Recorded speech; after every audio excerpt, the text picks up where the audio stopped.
What's up, guys? My name is Bibiano. I'm a mechanic here at Kaiser Cars. I'm going to show you guys a day in the life of specialty vehicle builds.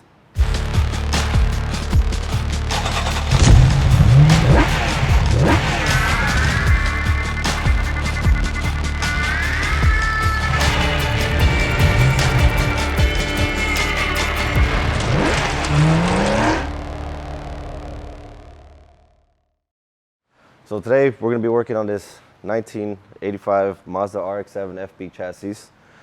We have a FD 3S engine swapped into this beast. We're going to be putting the 1000cc injectors in here and get her cleaned up and get her tuned up and see where we can go from there. All right, so we already have the manifold off. So we just got to move this out of the way. Here are the injectors. Shout out to RC, cleaned them up for us, made them nice and fresh.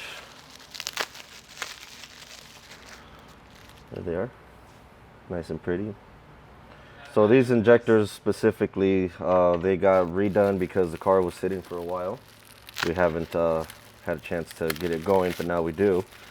We sent them out to get nice and cleaned up because the 85 likes to eat everything. So we got to make sure that they were good.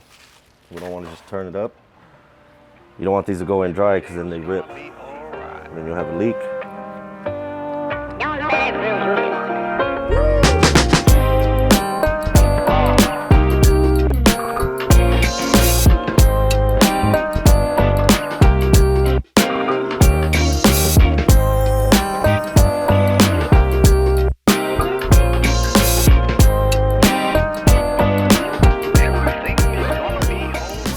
Put in our spacers with our bolts to tighten this down. Wait, what are the spacers for?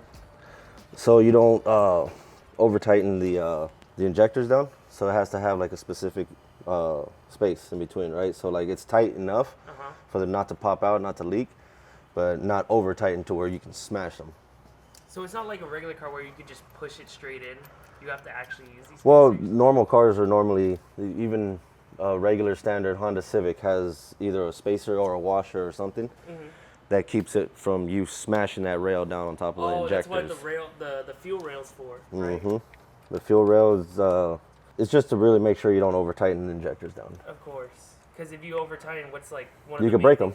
It'll break. Yeah. But like, let's say I over tightened it and we put this all together.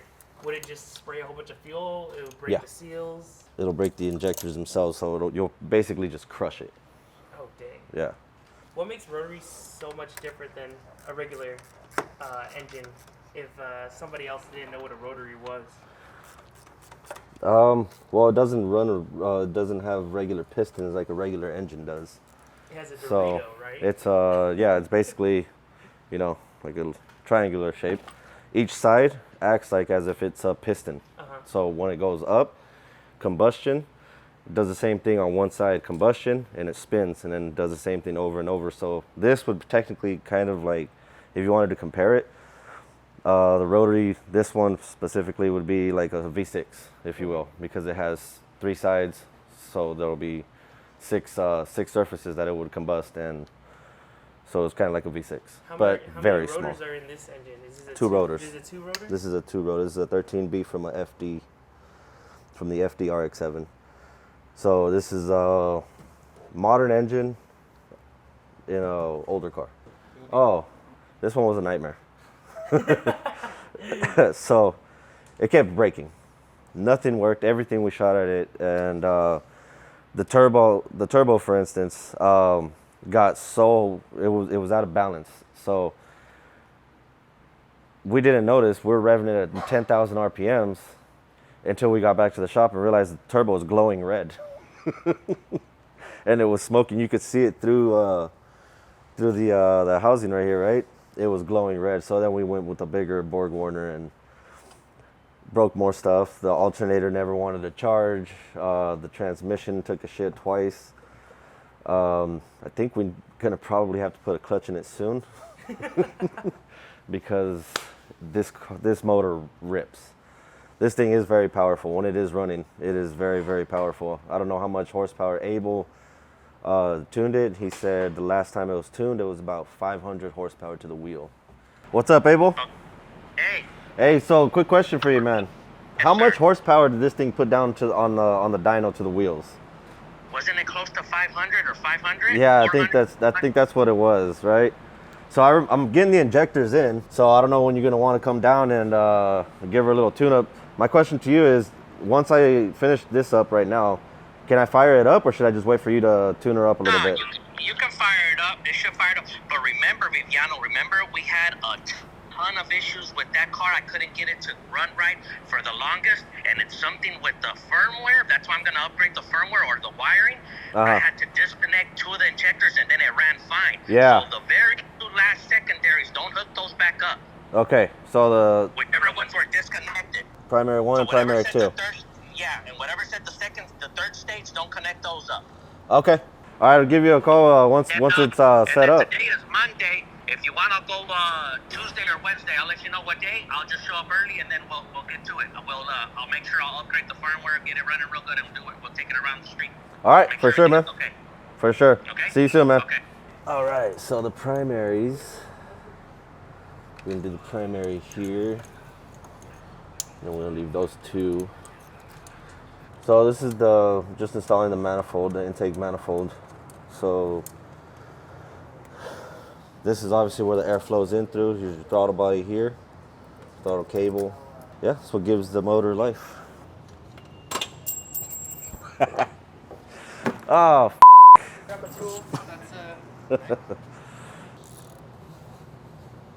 That's so hopefully we'll be able to get her to turn on. Ephraim to go get me some E85.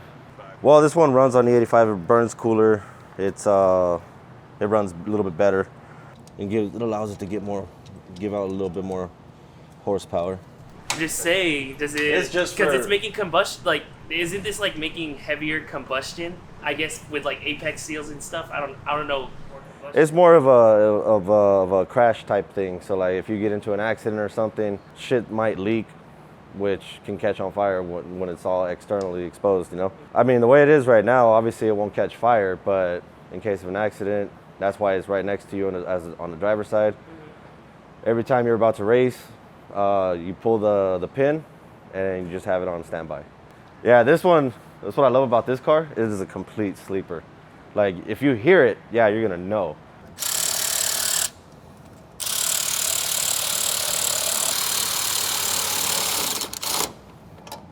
Now we'll see if I connected the injectors correctly. Now back here, a wonderful fuel system. Looks more complicated than it really is. But she drinks a lot. That's why we got 2 fuel pumps, filters, and then our surge tank here.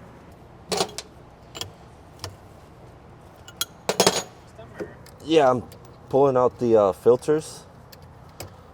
Since it's been sitting for a while, you know, we got to make sure that it's got fresh fuel. E85 likes to deteriorate a lot of stuff. So you gotta drain the fuel and put We actually had an issue with the reason why we use these lines, because it started eating through some of the lines that we were running. So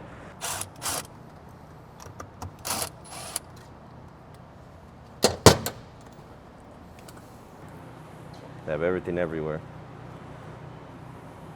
All right, now we open this bad boy up. Opening it up so we can expose the filter element inside. So you see this? This is why we clean them out. So you don't want to see that? This is all buildup from the fuel. So we don't want that. So now we got to clean this out.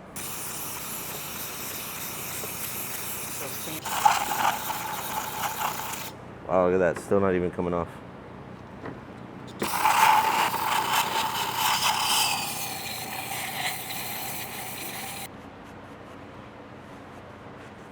Okay. So let's try another approach here. We'll go to the parts washer. What's up, George? You awake already?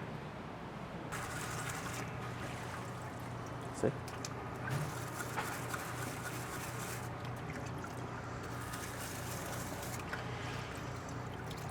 This is a solvent right here, so it breaks down better. You see how much cleaner it is? There it is.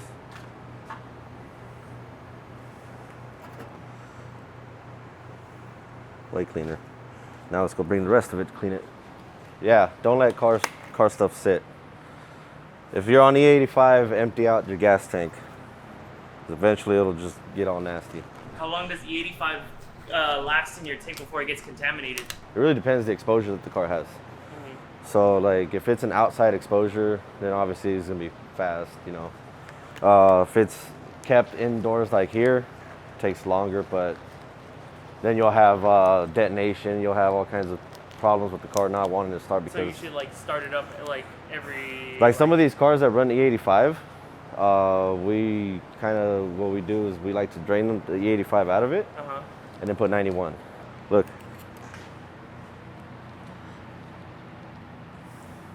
Ew. Is that like a mixture of oil and fuel? I guess so. It's probably the inner lining of the gas tank.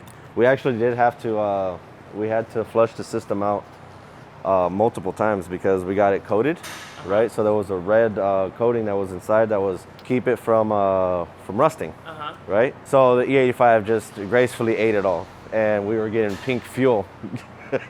And we had to change these out so many times, and the injectors had to get flushed out so many different times, and until we finally realized we shouldn't do that.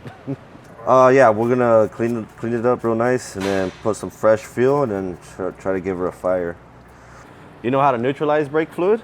The whole point of brake fluid, the way it works, it absorbs moisture in the lines. So if you pour water in it, it tries to absorb the water, then it just dissipates. All right, one done.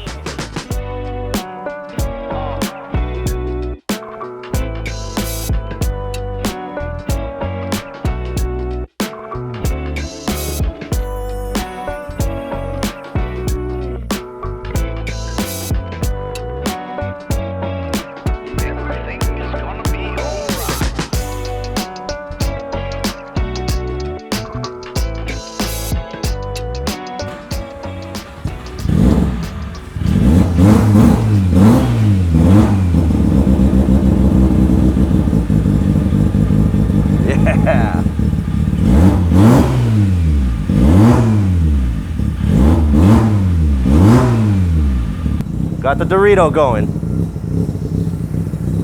I'm surprised it didn't backfire.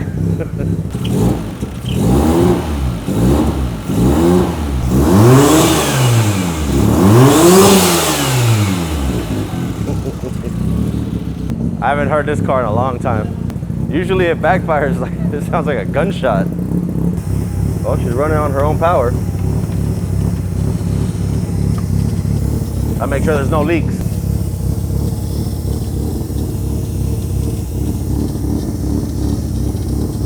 We're good.